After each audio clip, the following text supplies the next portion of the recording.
Hello, I'm in Barcelona, having fun actually. My son's moved out here, so cute to see the little chickadee fly. He's 21 now.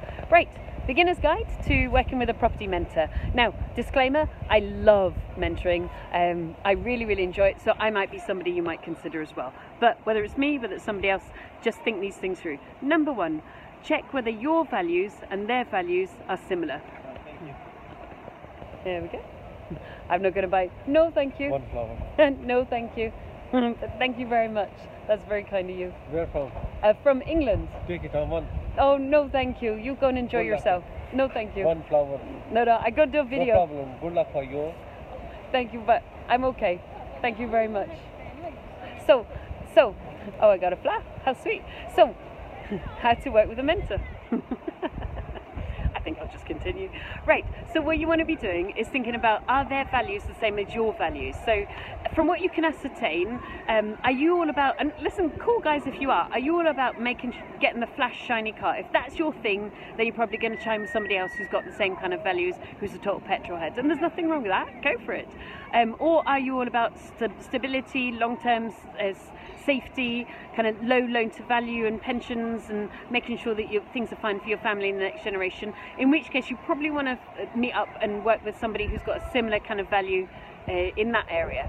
Second thing is, what strategies do you think you want to do? You probably won't know every strategy at this stage, but you want to assess, has that mentor done similar numbers, the similar kinds of strategies, and have they done enough of those case studies that they've had a broad level of experience and can probably chisel you out of any hole you chisel yourself into, which does happen, by the way. So if you're interested in buy to sell, have they done loads? I mean, we've done hundreds. If you're interested in deal sourcing, have they done loads? You know, again, we've sourced over 200 deals, 45 million quid's worth of property for 30 million quid.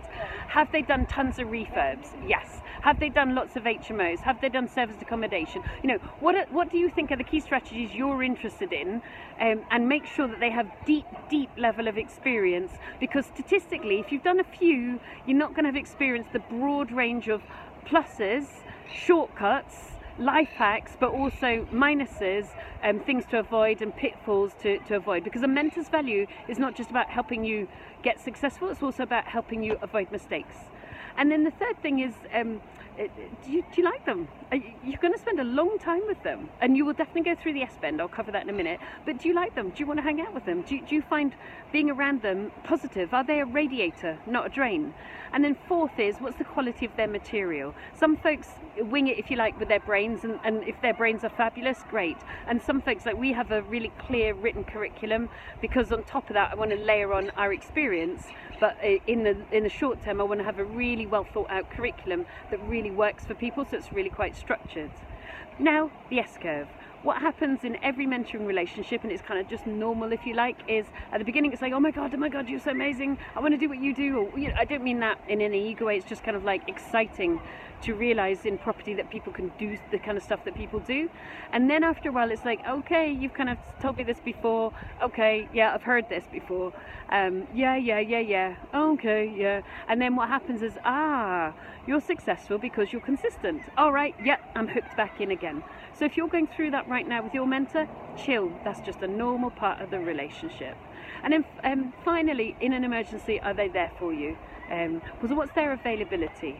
Now, and then I have had a mentor for 8 years now, and I wouldn't be without him. He's a great friend of mine as well, and he's heard me at all levels, and all emotional levels, all financial levels, you know, from super up to super down to super sideways.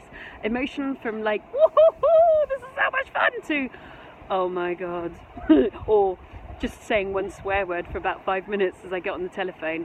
And he's been amazing to help me see the long-term picture as well as the short-term. Now I need to fess up, I probably deliver on 30% of the things we discuss.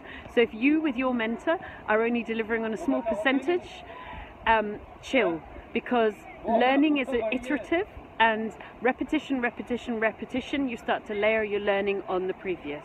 So I hope that's useful to you. See you soon. Do you want to say goodbye? One more? No, thank you. Okay, bye.